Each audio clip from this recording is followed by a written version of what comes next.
Okay, let's have a prayer and then we get started. We'll put it sideways. Yeah. Okay. Okay. Gracious Father in heaven, as we gather here together, we're just thankful for the warmth of the fire and also for the warmth of the friendship around us. And as we open this Daniel chapter 7, we're going to see some startling things that our evangelists or our theologians don't even seem to understand what's going on. We just ask again for your presence, your blessing, and we thank you in Jesus' name. Amen. Amen.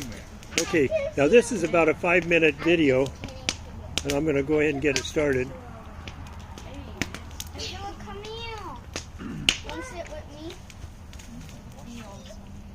So how close are we really to the United States having a full image of the beast?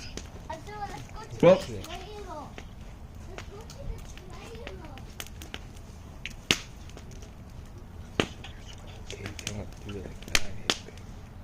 let's go ahead and do this on a big one. Jeez. So how... But it actually doesn't do it. Jeez. So how close are we really to the United States having a full image of the beast? Well, Alberto explains about a secret sign that was to be given amongst the Jesuit order. It says the following. A secret sign was to be given to the Jesuits worldwide when the ecumenical movement had successfully wiped out Protestantism in preparation for the signing of a concordat between the Vatican and the United States. The sign was to be when a president of the United States took his oath of office facing an obelisk. This is interesting. So according to this Jesuit priest, there's a secret symbol or a secret sign that will be issued that'll give the signal to all the Jesuits worldwide that when the president of the country gives his oath facing an obelisk, that'll be the signal that ecumenism has wiped out Protestantism. So let's look again at a satellite image of the Capitol and tell me on which side of the Capitol is the obelisk. West. You see there? It's on the western side of the Capitol. So at the time that the president has his inauguration or somehow takes his oath of inauguration, his oath of office as it were, facing that obelisk, that would be the signal to Jesuits worldwide. So they would have to move the inauguration ceremony from the east portico to the west side of the Capitol. Now many people understand that in history it has always been the requirement of the American president to be inaugurated on the eastern side of the Capitol. Here's a list of presidential inaugurations that have taken place since the beginning of America's Constitution. Just after that, March 4, 1829, the very first president was sworn in, President Andrew Jackson. Do you notice as I zoom in, he was the location of that inauguration ceremony was on the east portico. After that, Martin van Buren, east portico.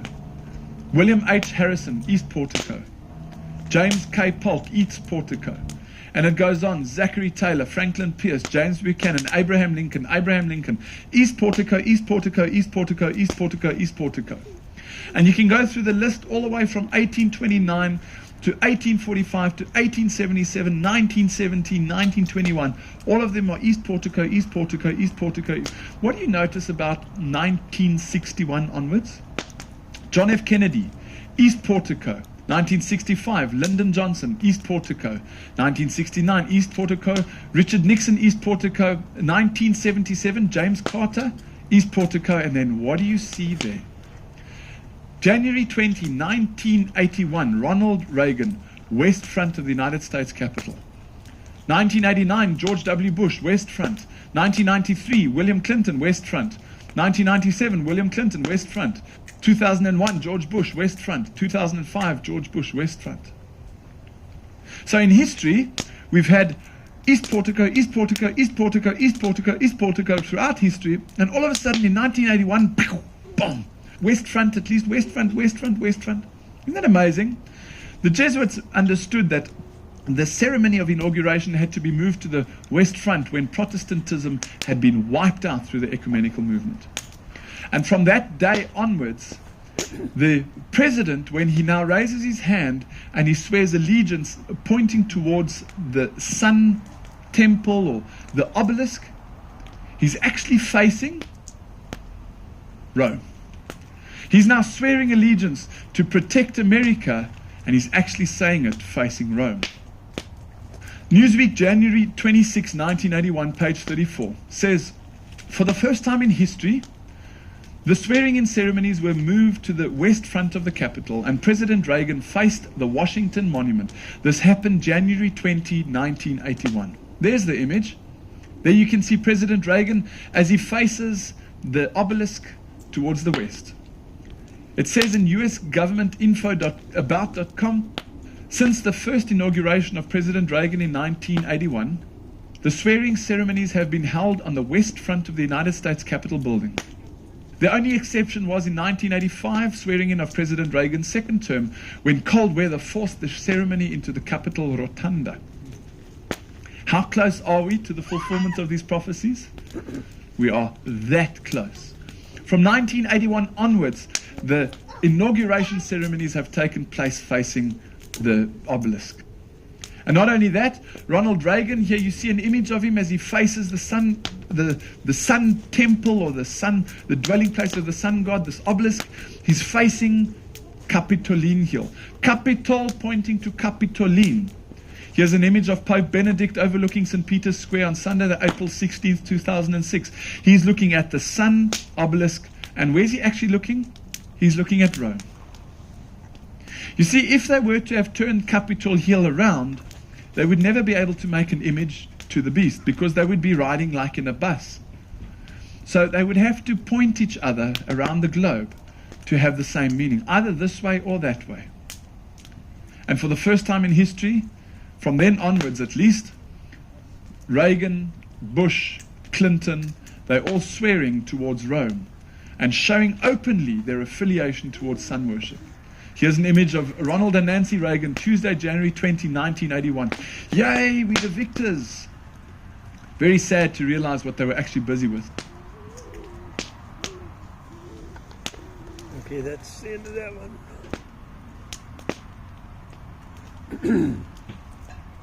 Let's see, what am I doing?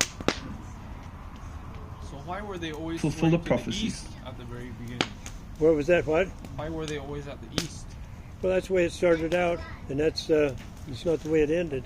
But they're still inaugurating the presidents towards the west, facing the obelisk. That's the Washington. So how?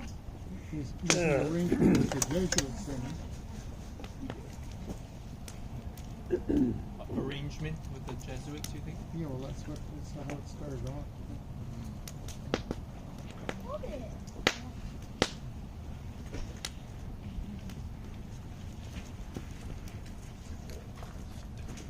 Okay, let's do it.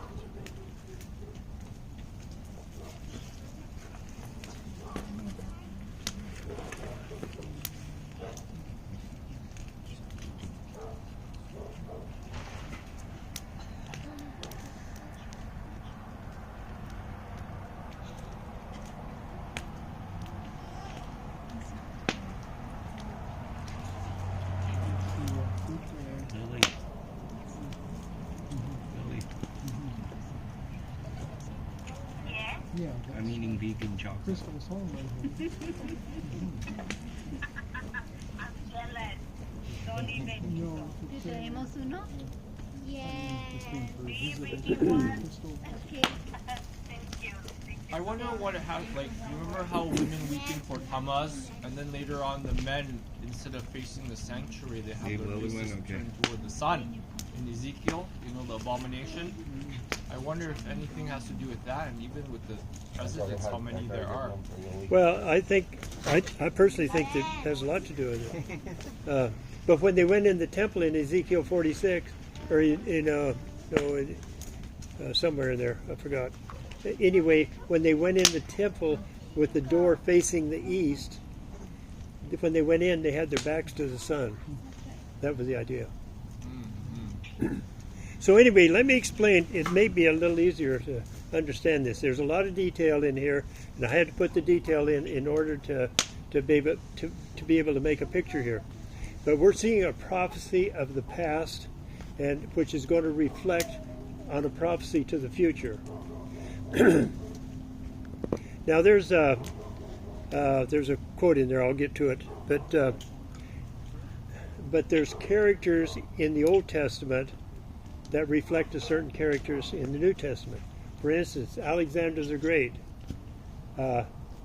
He is reflected by John Paul II, and it's so easy to see. And the two-horned beast. Remember the lamb in Revelation 17? Excuse me. The lamb with the two horns. 13. Revelation 13. There was a lamb with the two horns, and in Daniel 7 there's a ram with two horns, and that two-horned lamb in Revelation 13 is a grown-up ram, and it represents two nations. Can anybody tell me what nations they are? The two horns and the two arms of the image, Medo-Persia. Okay, now it has two. It also represents that it was Medo-Persia that took down ancient Babylon. It'll be a nation of two individual nations. The papacy and the United States will reinstate Babylon. So I hope that'll help you as we go along. Because a lamb-like beast has two horns too. Yeah, but the lamb-like happened to turn out to be a ram. And we'll see this ram here. Then there's more here I can show you. It's in writing. Now what I got to do? I got to get an animation slideshow. See what view.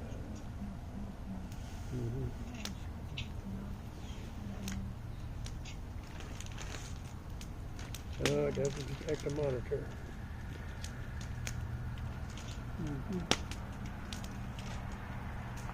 Trying to do full screen. Well, the thing I'm trying to get this. That's resolution. I don't know what the resolution. Do you want a full screen? Yeah, I know. I got that. Presenter view? Yeah, it's on presenter view. Oh, use presenter view. Yeah, but see, it doesn't. I got to get this other second monitor up there, and it's not doing it. No, it doesn't because you're. Oh, wait a minute. Let's do this. Yeah. Okay. No, extend. Come here, go do it. Yeah. Yeah. There we go. That's it. Katura. Now, from the beginning. Mommy. And then use presenter view. Here, just use presenter view. Look at Yeah. that. See? Oh, yeah. Okay. Okay. And monitor. Okay, so this ought to do it. From the It beginning. almost looks like AI. There.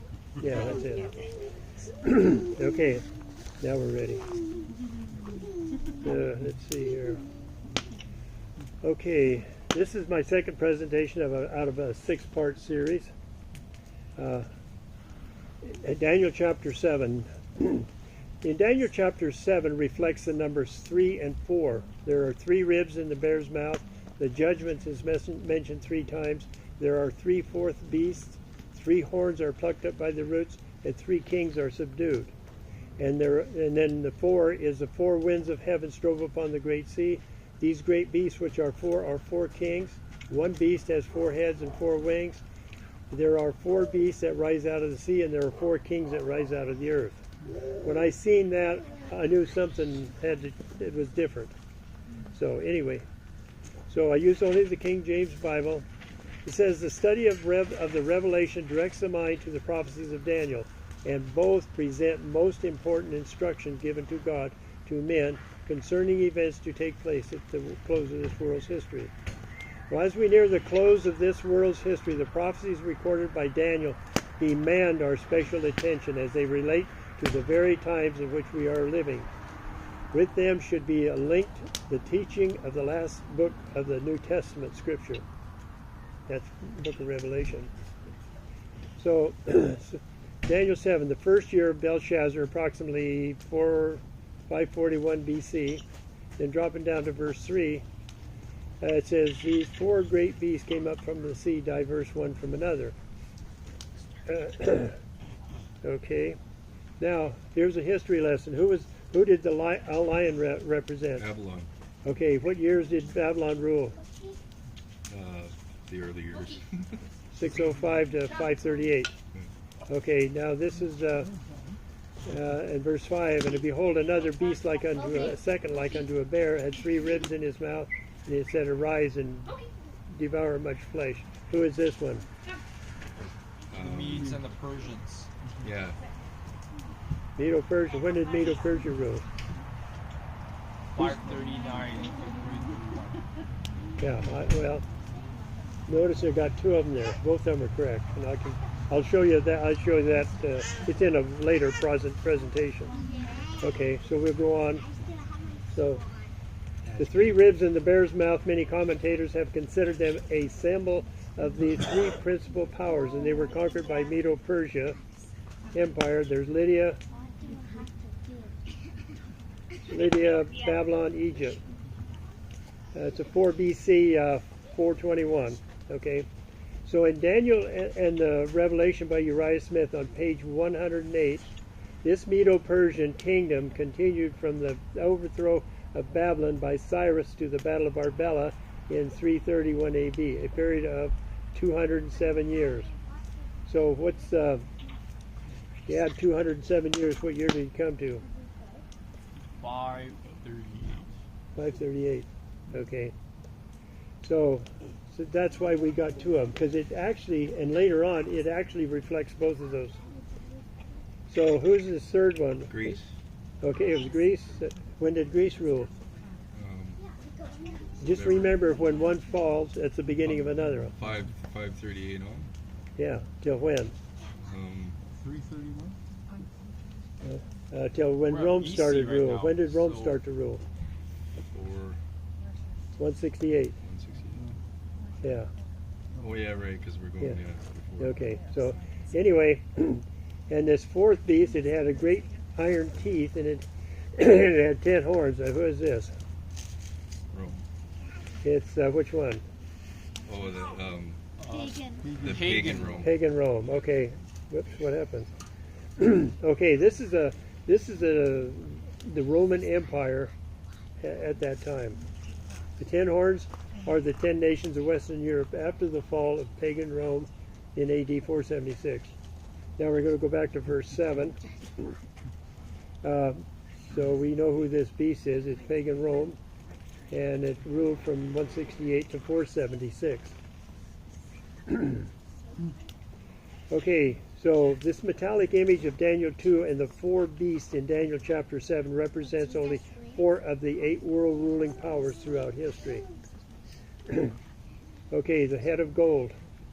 That's okay. The lion, the head of gold, and the image of chapter 2, and the lion in chapter 7 is Babylon, and the dates are there on the left.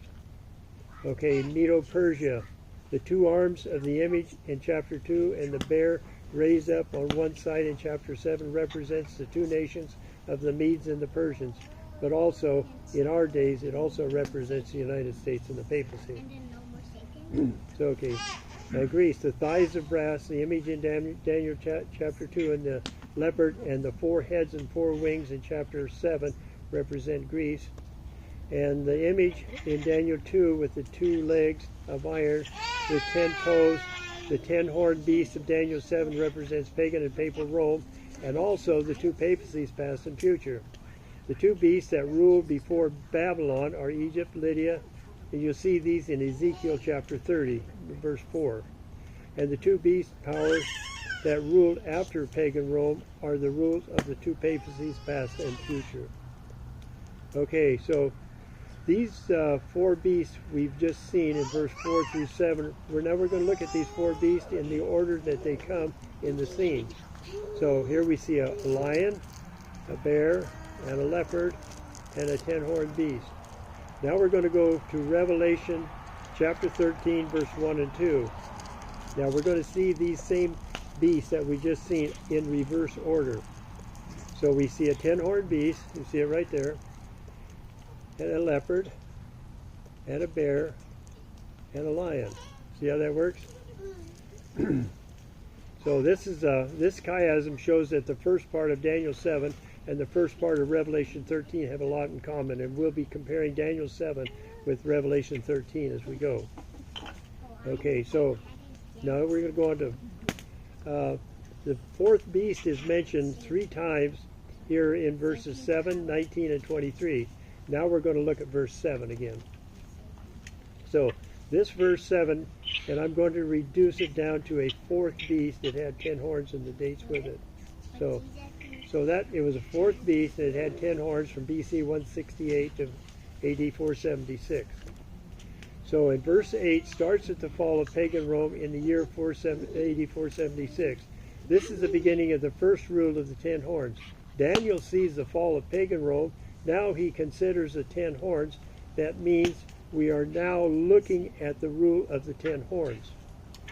Okay, so verse 8 is after the fall of pagan Rome. The 10 horns are ruling from AD 476 to 538, a period of 62 years, ruling themselves and not ruling the world. Okay, so Revelation 13:1 is a companion verse to Daniel 7:8. The crowns on the horns, this shows the 10 horns are independent of pagan Rome and ruling themselves. So that was a period of 62 years that the 10 horns are ruling themselves. Because it says in verse 10, it had 10 horns, I considered the horns. When he's considering the horns, he's looking at those 10 horns and he's talking about them.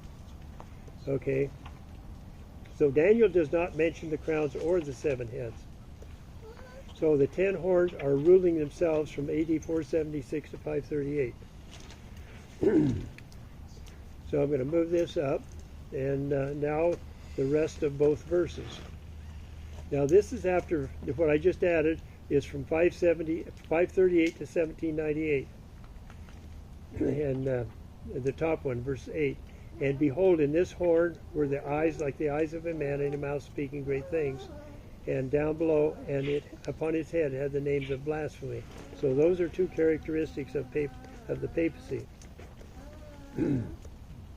So in the latter part of verse 8, the papacy is now ruling the world for the next 1260 years, from 538 to 1798. So a mouth speaking great things. Now Daniel kind of explains himself. What does it mean for a mouth speaking great things? It says, and he shall speak great words against the Most High, shall wear out the saints of the Most High, and think to change times and law, which we're going to get to right there. She'll wear out the saints of the Most High. That was where they persecuted and killed Christians throughout the 1260 years. And that's, I've been around that Colosseum. It was still broken down, but they were rebuilding. And think to change times and law. And here's what they did. Now I gave Davis all my papers that shows you what I got out of the Catholic Encyclopedia. So if you want one or a handful of them, talk to Davis. It says, at the beginning of the 6th century, St. Caesarea says, we have seen and others shown an inclination to apply the law of the Jewish Sabbath to the observance of Christian Sunday. And there's no such thing as a Jewish Sabbath, nor is there such thing as a Christian Sunday. The council held at Orleans in 538. See right there. At the beginning, this is what happened at the beginning of the papacy during the Dark Ages, and it's going to happen again when the Sunday laws are enforced as a world. And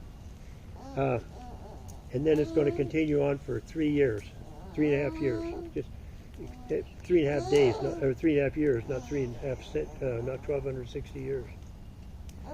Okay. So now we're going to look at verse 10, 9 and 10. It says, I beheld till the thrones were cast down, the ancients of days. In verse 9 and 10 are at the end of the 2300-day prophecy of Daniel 8:14.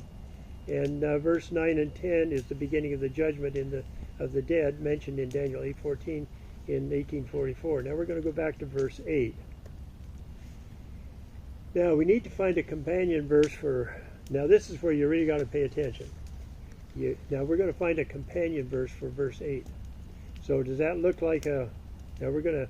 It looks kind of similar. Now my question is, are these 2 verses the same? Daniel 8. Okay, here let's take a look. Okay, so I considered the horns. It says the 10 horns that were in his head. Where's the 10 horns usually located? on an animal. It's usually mentioned in the head.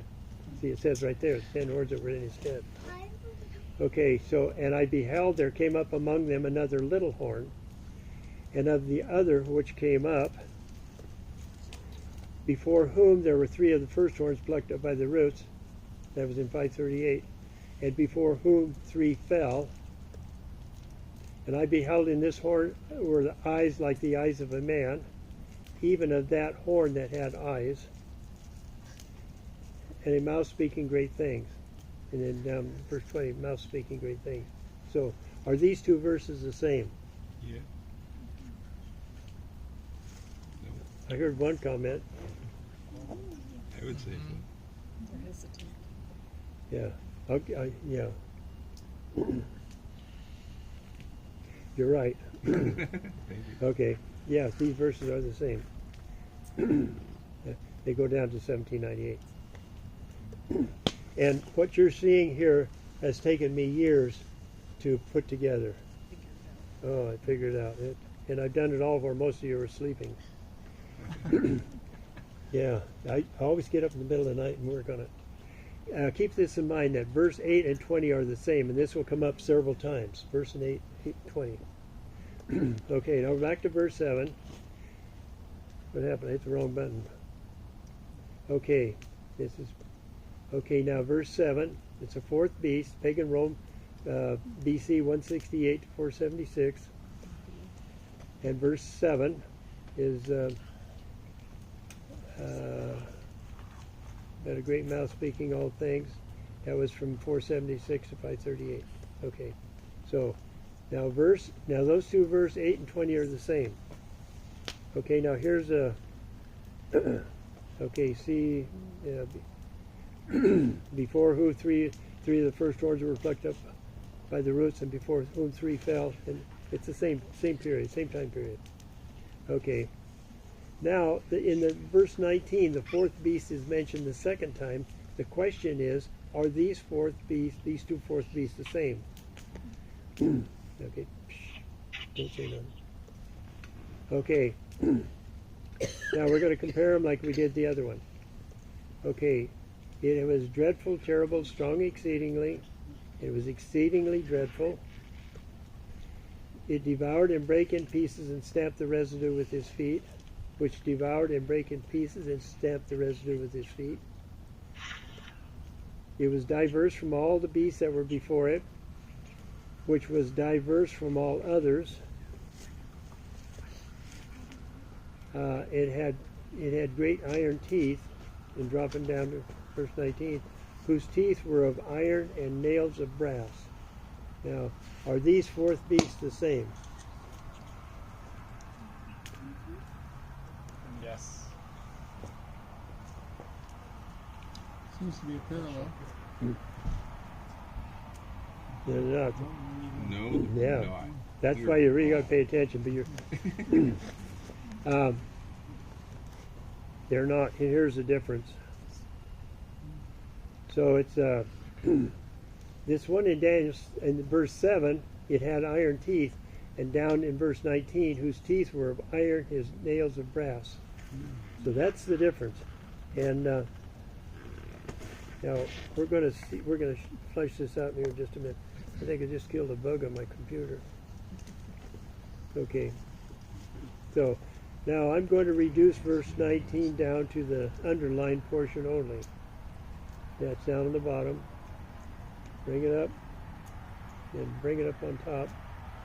It says, taking out just this portion of verse 19, we need to find another verse or verses to interpret what the teeth, iron, nails, and brass really mean.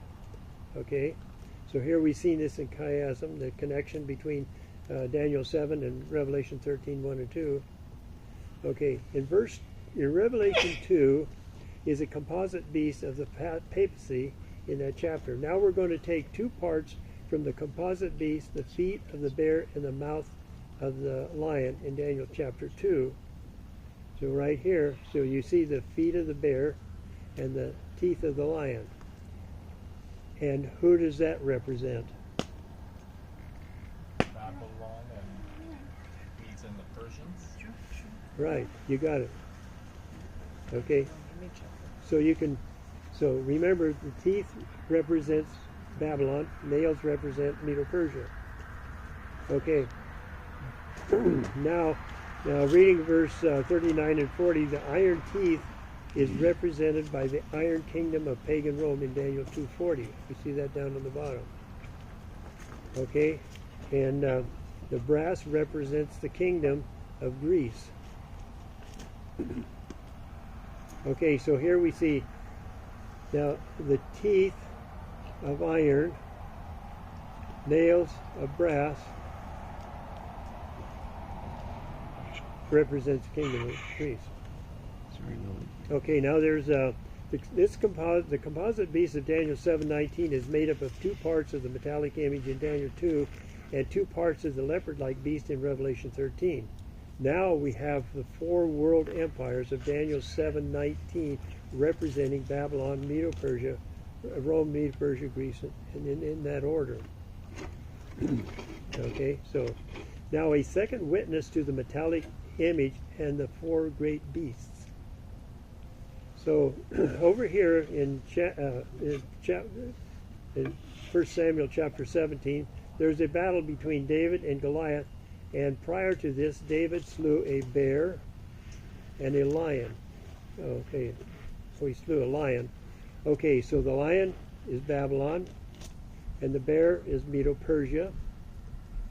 Okay, and there went out a champion out of the camp of the Philistines named Goliath, and he had a helmet of brass, which represents Greece, and the staff of his spear was like the weaver's beam, and his spear's head weighed 600 shekels of iron. That's pagan Rome. So we see all this in representing. That's a second witness to the metallic image in Daniel chapter 2. And David is a type of Christ. Okay, now, and also in Samuel 17:19, and David put his hand in his bag and took thence a stone and slang it and smote the Philistine in the forehead. So, and also in Daniel 2:45, for as much as thou sawest that the stone was cut out of the mountain without hands, and then it brake the pieces, the iron, the brass, the clay, and the silver, and the gold, the great God that shall come to pass. That was so this is the third coming, when you see that stone come down, and that's when Babylon is done forever. That's after the wicked are raised in the second resurrection, and it is a total clean. That's when the whole world is alive together in one spot. Okay, so the iron, brass, bear, lion. Okay. Okay, so go in the circle from the teeth to the iron and back to Daniel. So the teeth, iron, nails, and brass. Okay, we did that. So here's how they fit. The teeth are in the mouth of the lion, and the lion represents. Keep coming. Keep it coming. It represents Babylon. Okay, and the fourth kingdom, strong as iron, represents pagan Rome. And the nails of brass on the feet of the bear represents Medo-Persia, and brass, another third kingdom of brass, represents Greece. So this is just several ways we can just one verse complements another. Okay, so and this is another way I've done it. It all works out the same, just different. I'm just going to go on. Okay, so verse 20, 19, and 21, in that order, is still pagan Rome, but now called what? It's pagan Rome, but it's now called the papacy. That's why it's the fourth beast in verse 7, 19, and 21, or 23. It's the papacy. Pagan Rome, because the papacy is sitting on the doctrine of pagan Rome. Okay. So the first papacy ruled from 538 to 1798. Verse 20, the third horn fell in 538, giving way for the rule of the papacy for the next 1260 years. Okay, so the last part of verse 20, verse 19 and 21, and that is the rule of the first papacy from 538 to 1709, whose teeth were of iron and nails of brass. But you have to read 20 before verse 19 in order to get it in historical order, and then verse 21. So just remember 20, 19, and 21. Okay, so back to verse 7 and 19. Okay, now we're going to add verse 8 and 20. There's 8 and 20. Says we're saying the same thing using different words. Okay, here's the chiasm. I do everything in chiasm because whenever you find a verse and you can't and it leaves something out, and you go find that verse, and when you find the right verse, it'll form a chiasm.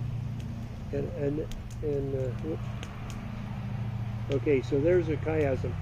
See, it starts at the top, the fourth beast, 3 ribs, the first horn, plucked up by the roots, before whom 3 fell, and then it just repeats. It starts in an order and then repeats itself. And that's very consistent. I've got a whole program on chiasms, and there's thousands of them in the Bible. I see them every day, whenever I read it. So now we're up to the year 1798 and verse 11. And I beheld then, because of the voice of the great words which the horn spake, I beheld till the beast was slain. So because the horn has eyes and a mouth, the horn is the Pope, and the beast is the papal system. And I saw one of his heads that was wounded to death, and his deadly wound was healed, and all the world wondered after the beast. So we're going to take most of this out and move it out.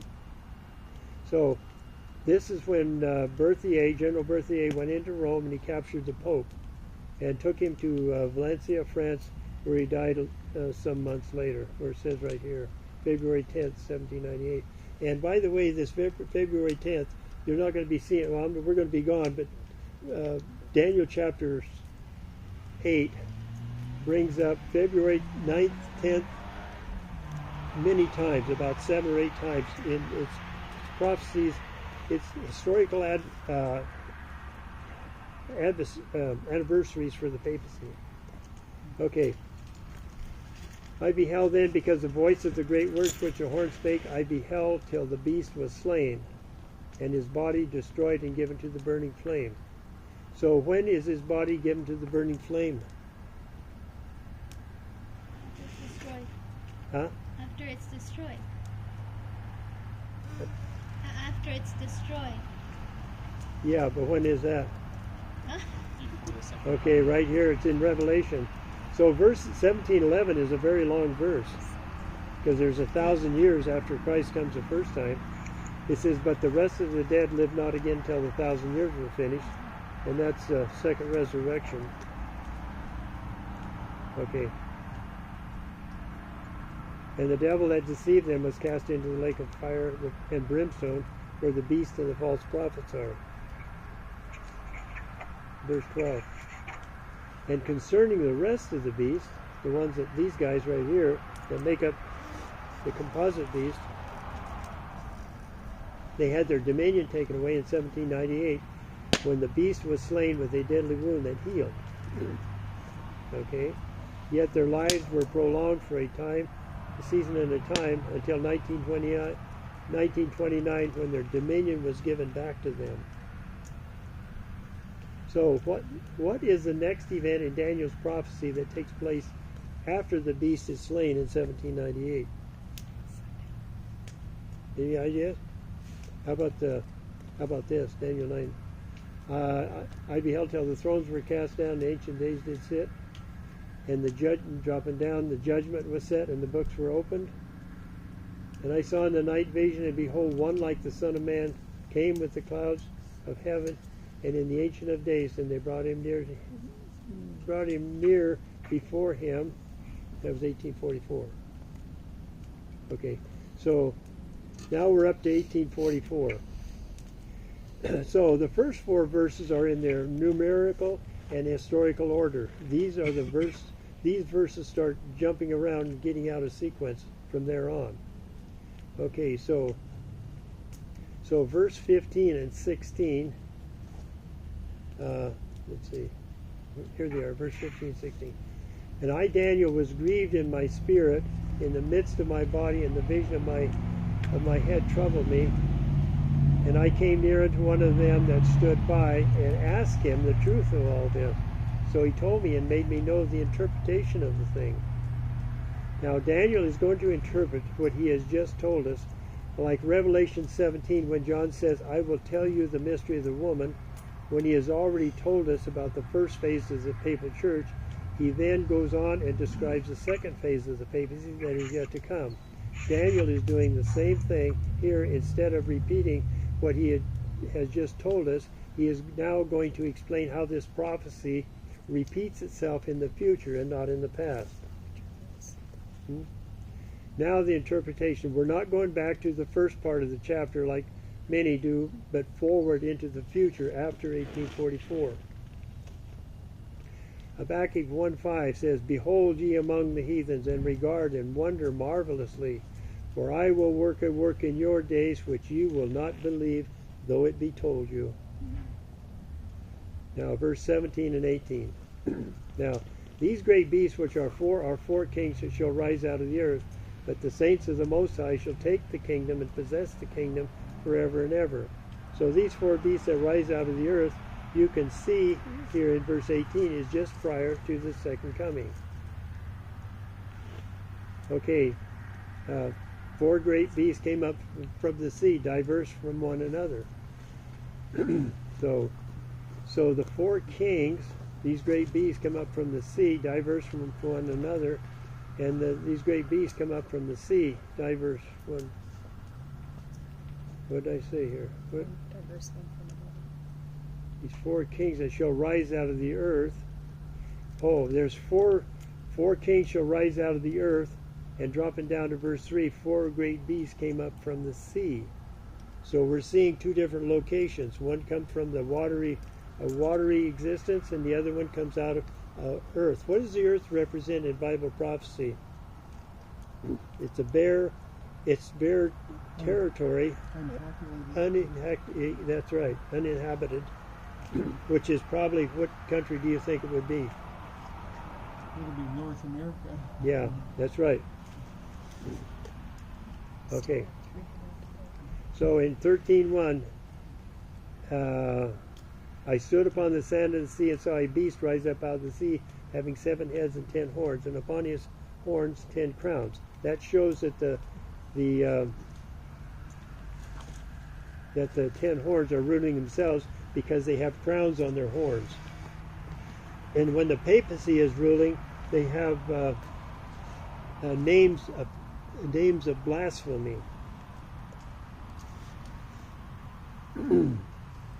Having 7 heads and 10 horns, Rome, Italy is where pagan and papal rule from. Yeah, 7 heads, 10 horns, and upon his horns 10 crowns. Well, the crowns on the horns shows that it's a kingdom, it's a political kingdom with crowns. Okay, so are these 4 beasts rising out of the sea, or are they 4 kings rising out of the earth? Well, we can see right there are 4 rising out of the earth. And these 4 great beasts came up from the sea, diverse one from another.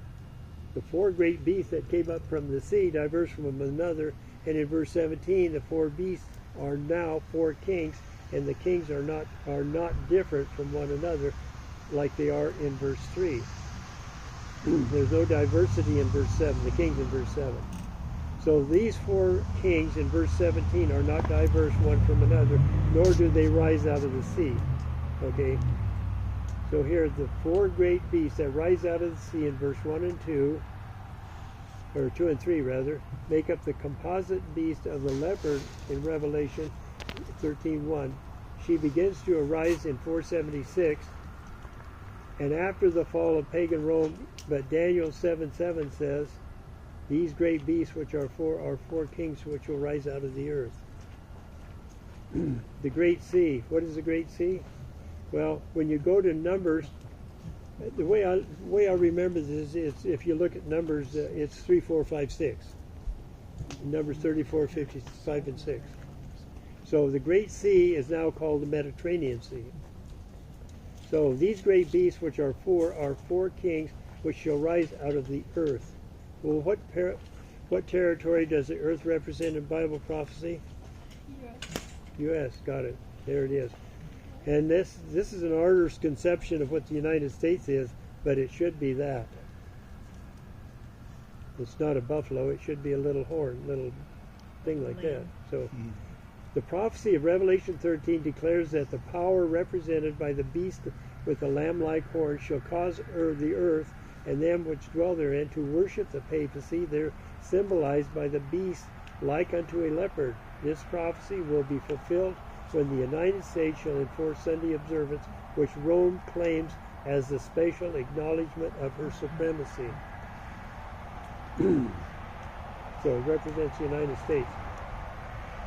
So the kings represent the United States, and therefore the four kings rising out of the earth has to be four American presidents with the likeness and the character of the papacy near the second coming of Christ. And they are, now notice, well, Pope John Paul, he's got four American presidents with him, and there's Reagan, the one is in Revelation 17:10, and Bush was still with Pope John, and then Clinton and Bush. So four American presidents ruled under Pope John Paul II. Now, the character of these four beasts that rise out of the sea is what make up the character of the United States and the papacy, and they are Babylon. They enforce false religion, like it does in Daniel chapter 3 and 6, Revelation 13, 12 through 18. Medo-Persia, laws that do not change, Esther 3:8 and Daniel 6:8. Rome calls it infallibility. The United States called it executive order. So Greece, false education system, Acts 17, 16 to 34. Rome, pagan and papal brutality, Daniel 7 and 19 and 23. So these four American presidents possess the same characteristic in favor and likeness of the papacy, and this is carried on to all of the presidents since Bush. Okay. In the following in verses 8, 20, and 24, all appear to be saying the same thing, but are they?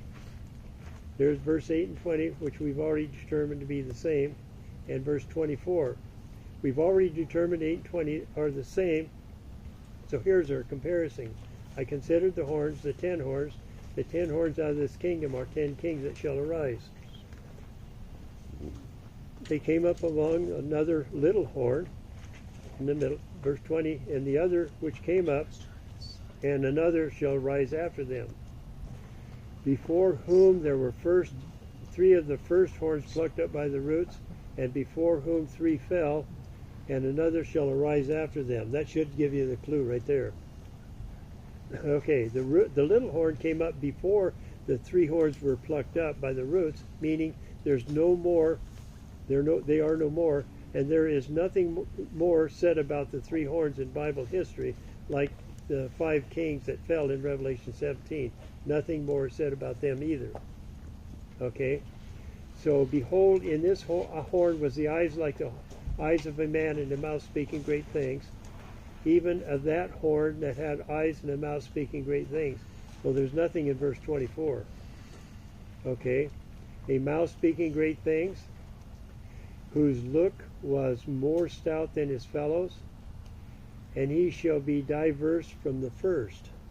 What does that mean? So, and the 10 horns out of this kingdom are 10 kings. So the 10 horns out of what kingdom? The papal kingdom in 1798. and another shall arise after them in 1929, and he shall be diverse from the first papal kingdom, and he shall subdue 3 kings. Okay, we're going to see that subduing three kings here just shortly. Okay, so there is no excuse for anyone taking the position that there is no more truth to be revealed, and that our expositions of Scripture are without error. The fact that certain doctrines have been held as truth for many years by our people is not a proof that our ideas are infallible. Age will not make our errors into truth, and truth can afford to be fair. No true doctrine will lose anything by close investigation. And there are those who oppose everything that is not in accordance with their own ideas, and by so doing they endanger their eternal interest as verily as did the Jewish nation in the rejection of Christ. So, the lions being released showing Christians being killed, this will be repeated. Here's a quote from the Great Controversy. The important movements of the present have their parallel in those of the past, and the experience of the church in the former ages has a lesson of great value for our own times. So what happened in the past is going to be repeating itself in the future. So, and the 10 horns out of this kingdom, out of what kingdom? People. Out of the papal kingdom, right? Are 10 kings that shall arise. When did they arise? I've already showed you. 1798, and another shall arise after them. Another what shall arise after them? Another. Then did this king arrive? Yeah. Remember that that San Francisco Chronicle. Mussolini and Gasperi signed a historic Roman pact in 1929, and shall be diverse from the first what? Diverse from the first papal kingdom from 538 to 1798, whose teeth were of iron and nails of brass. The first, so he shall be diverse from the first papal kingdom. So if he's diverse from the first papal kingdom, there's going to be a seventh. Are you guys leaving? Yeah, I think so. Sorry, it's getting a little late, but thanks. It's interesting. Okay. Sure. All right. But thanks for sharing. Okay. Okay. It's just after 9. Yeah. Okay. Thanks for coming back. So if he's diverse from the first papal kingdom from 538 to 1798, he can't be the first. He has to be the second that was reestablished in 1929. The first papacy had their armies and inquisitions. The second papacy had their ambassadors and assassins. The Vatican Assassin by John Eric Phelps. If you got the book, it's worth about $800 on the internet. I happen to have one. Really? Yeah. What a price for that. And in fact, I even wrote John Phelps a letter, and I sent him a National Sunday Law. He wrote me back, and he says, yeah, he said he didn't believe in the Sunday Law. He didn't believe that was part of it. But anyway, he'll find Sorry, out soon. can you just repeat that? The first papacy had their armies and inquisition. The second has their ambassadors and assassins. Yeah, there's been a lot of assassinations through the papacy. Assassins of the popes or assassins of key figures? The people that get in their way. Okay. These three kings are not plucked up by the roots, they are subdued. Okay. Now what does it mean to be subdued? It says to conquer by force or the exertion of superior power and bringing into permanent subjection, to reduce under dominion. Thus Caesar subdued the Gauls, Augustus subdued Egypt, and the English subdued Canada. Subduing implies conquest or vanquishing. It implies also more preeminence of subjection to the conquering power than either of these words. No prominence? Permanence. Permanence. Where do you see that? Okay, I see it.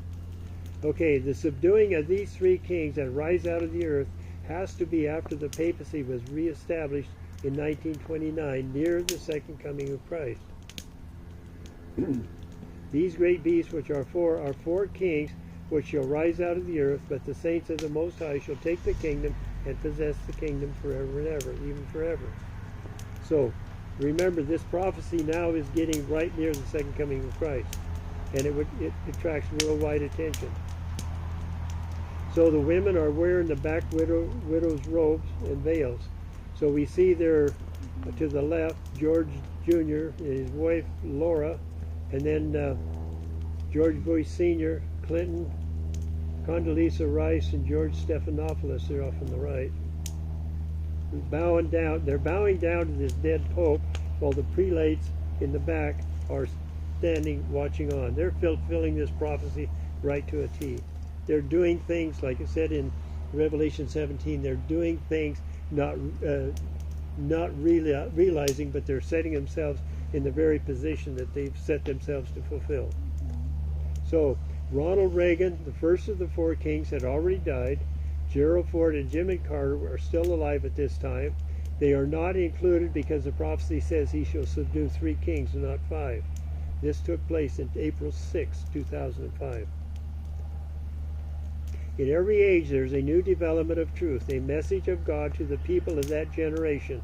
The old truths are all essential. New truth is not independent of the old, but an unfolding of it. It is only as the old truths are understood that we can comprehend the new. So, in Habakkuk 5, I already read it. Behold ye among the heathens, and regard, and you wonder marvelously, for I will work a work in your days, which you will not believe, though it be told you.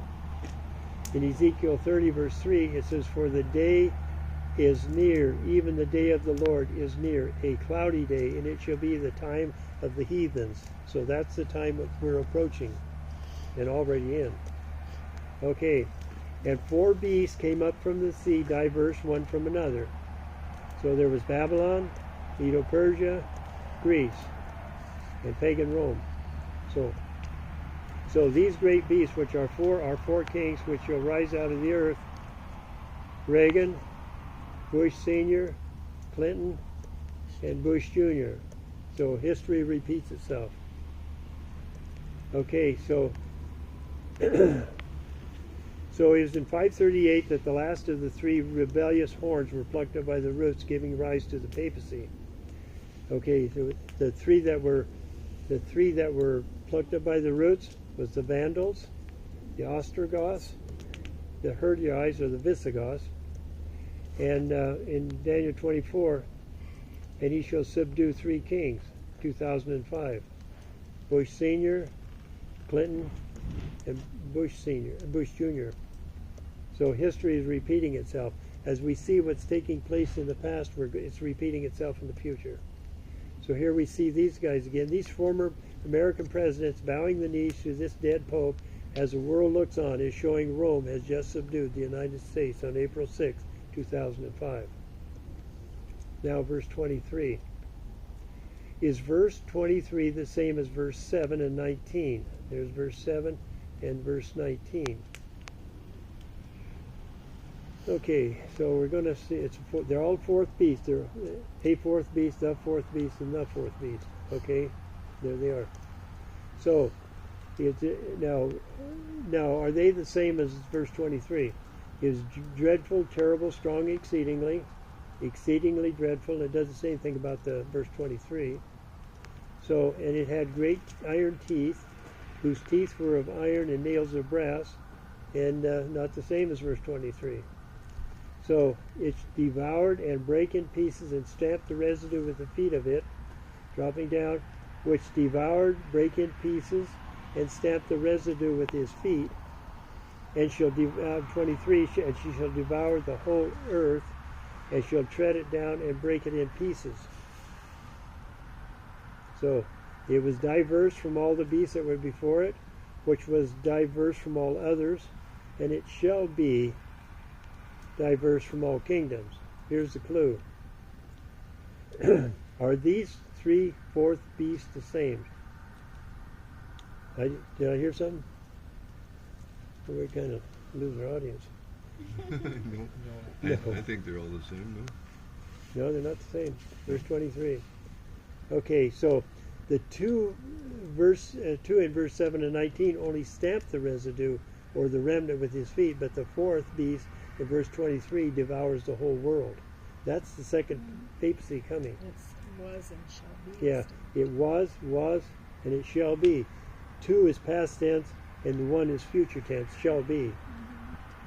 Okay, the 4th beast in verse 7 and 19 are world-ruling powers So the fourth beast in verse 23 is also a world ruling power.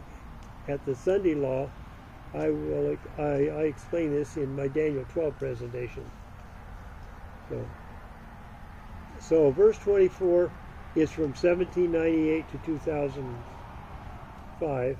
Verse 23 in its historical setting comes after verse 23. Okay. Now I'm going to move this up.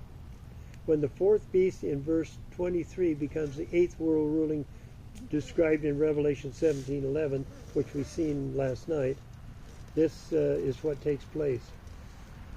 It shall speak great words against the Most High. In this horn were the eyes like the eyes of a man, great things. Okay. Yeah. I showed the 3.5 years in my Armageddon study, and this is something we need to understand. That when the Sunday law comes, there's a 3.5 year period. It's just like the Sunday law in 538 when Papal Rome started their power. It lasted for 1260 years. It was 3.5. It was a prophetic 3.5 years. Time, and dividing of time is placed. Now notice here, a time, and dividing it of time is placed with the resurrected papacy at the end of time, not the papacy in 538, 1798. So, but the judgment shall sit, and they shall take away his dominion to consume and destroy it unto the end. And his king in verse 25, 6, and 7 is after the Sunday law at the very end of time. Verse 26, but the judgment shall sit, and they shall take away his dominion to consume and destroy it unto the end. And the kingdom and dominion of the greatness of the kingdom under the whole heaven shall be given to the people of the saints of the Most High, whose kingdom is an everlasting kingdom, and all dominion shall serve and obey him. Acts 5:32. Hitherto is the end of the matter. For me, Daniel, my cogitation much troubled me, and my countenance changed me, but I kept the matter in my heart. So if you don't obey God in his keeping his commandments, you won't receive the Holy Spirit. So those who deny the Holy Spirit, what shall be their end? So it says here, Acts 5:32, here we are his witness of the things, and so is also the Holy Ghost, in whom God has given to them that obey him. Okay, now a short summary of what we just learned. Okay, in verse 8 and 20 and 24, and we've seen these two verses in Revelation 17, and here they are again. 10 horns. For the rule of the first papacy, read verse 20 before verse 19. For the rule of the second papacy, read verse 24 before verse 23. And God does this several places. Sister White does the same thing too. Now we're going to compare verse 20 and 19 from 476 to 1798, and verse 24 and 23 from 1798 to the second coming. Notice how everything else repeats itself. So it came up before 3 fell in 538. It's a fourth beast. It stamped the residue with his feet. Now dropping down, history repeats itself. Comes up after subduing 3 kings in 2005. It's a fourth beast. It shall devour the whole earth for 3.5 years. Okay, so now it shall devour the whole earth. Now this comes out of Isaiah 24:5 and 26. The earth also is defiled under the inhabitants thereof, because they have transgressed the law, changed the ordinance, and broken the everlasting covenant. That's referring to the Sunday law. Therefore hath the curse devoured the earth, and they that dwell therein are desolate. Therefore the inhabitants of the earth are burned, and few men left. So it's saying that right at the very end of time, there isn't going to be very many people left. The earth also is defiled under the inhabitants thereof, because they have transgressed, saying the same thing as verse 25.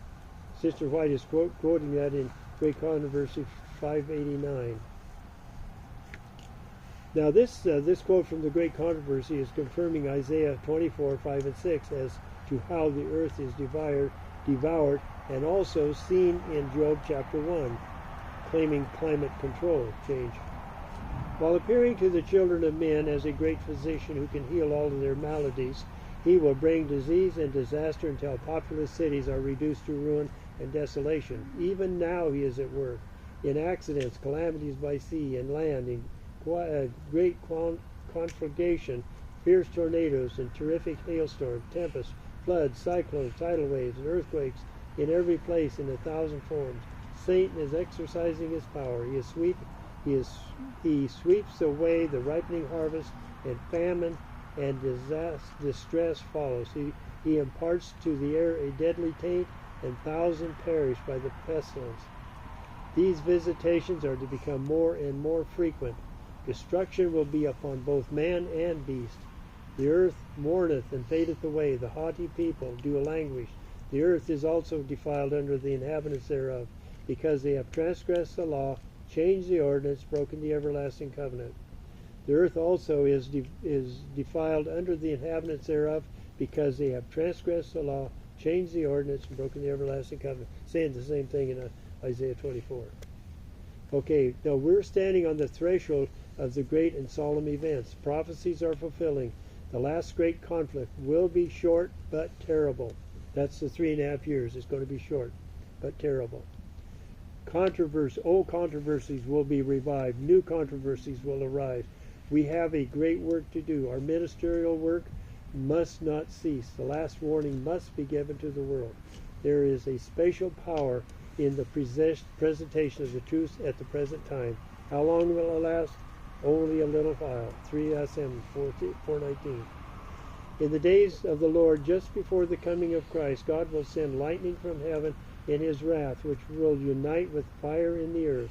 The mountains will burn like a furnace, and will pour forth terrible streams of lava, destroying gardens, fields, villages, and cities. And they poured their melted ore, rocks, and heated mud into the rivers, will cause them to boil like a pot, and send forth massive rocks, and scatter their broken fragments upon the land. With incredible violence, these rivers will be dried up. The earth will be convulsed, and there will be a dreadful eruption and earthquakes everywhere. God will plague the wicked inhabitants of the earth until they are destroyed from off the earth.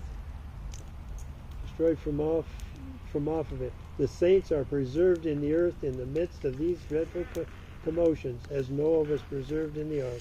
So that's a promise right there. He's going to preserve us. So do we see volcanoes erupting on the earth? Now we're going to compare Egypt, the first beast, with the second papacy, the eighth beast. Okay, here's a parallel of the three beasts, the three ribs, and the three-fourth beast. Okay, the three ribs are Lydia, Babylon, and Egypt, and the three-fourth beast we see right here is the pagan Rome, and the papacy from 538 to 1798, and the second papacy beginning at the World Sunday Law. So here are all 8 of them: the three ribs, Egypt, Lydia, and Babylon; the three-fourth beast, pagan Rome, first and second papacy. Okay. The beast that was and is not is the first papacy. Even he is the 8th, is the second papacy, and is of the 7 former world ruling powers, and goes into perdition. What am I doing? Okay, future. Now history repeats itself. Okay, in the past, in God's people called out of Egypt. In the future, God's people were called out of modern Babylon, the 8th beast. 10 plagues fell on Egypt, the first beast. 7 plagues fall on the papacy, the 8th beast. And 7 plagues do not affect God's people. And again, at the end of time, 7 plagues do not build. What happened here? I'm on the wrong. I lost my button here. Okay, so 7 plagues did not affect God's people. 7 plagues, again, do not affect God's people. Thick darkness in Exodus 10:20. In the Vatican will be full of darkness. And God's people delivered after the plagues at midnight. God's people delivered after the plagues. So Moses, a prophet, Ellen White, a prophet of God. Moses has a health message, Ellen White has a health message. Sabbath worship established before the plagues. Sabbath worship established before the plagues also. Moses dies before going in the promised land. Ellen White dies before going in the promised land. So what 3 popular Sunday doctrines do not fit in here? Well, first of all, there's no secret rapture. God's people will be delivered after the plagues. And in verse 10, there shall be no evil befall thee, neither shall any plague come nigh thy dwelling. So, it's a secret rapture, no Sunday worship. Blessed are they that do his commandments, that they may have right to the tree of life, and they may enter in through the gates of the city. That's King James.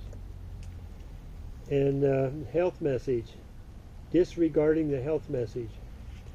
Moses' health message. They were not estranged from their lust while the meat was yet in their mouth. The wrath of God came upon them and slew the fattest of them. I got a story on that. When I was over in Africa at the Malamula Hospital, the church there, I did this, and my interpreter, he was just a little tiny fat guy, and and you know, because when I'd say something, he would repeat it just as fast as I said it, and I'd hardly have to take a breath before I could start speaking again. And when I read that, the wrath of God came upon them and slew the fattest of them, because he was a heavy meat eater. I mean, he almost fell off the stage. I tell you, that was funny. Oh dear. Yeah. And Ellen White has a health message. The liability to disease is increased by flesh eating. So history repeats itself. The horns and the papacy, past and present. There is no time period given for the rule of the first papacy. No world ruling. And at the commencement of the world Sunday law, the papacy has retained all she had lost in 1798 and continues for 1,260 days to the close of probation. So, what happened? She fell. Oh, that's clever. Right after that story. Oh, you I'm feel the fat guilty? lady. You feel guilty, or? Yeah. Here's a chiasm of the time period. The time period when the 10 horns ruled from 476 to 538 was a short period. Then the first papacy ruled from 538 to 1798 was a long period. Now we're up to 1798. So there was a long period. The 10 horns become. Whoa, what happened there? Oh, it's on my. Yeah, okay, that was a long period, and there's going to be a short period after the Sunday law. So history repeats itself. So can you just wait there for a moment? See, if you get it in a chiasm, it's the truth.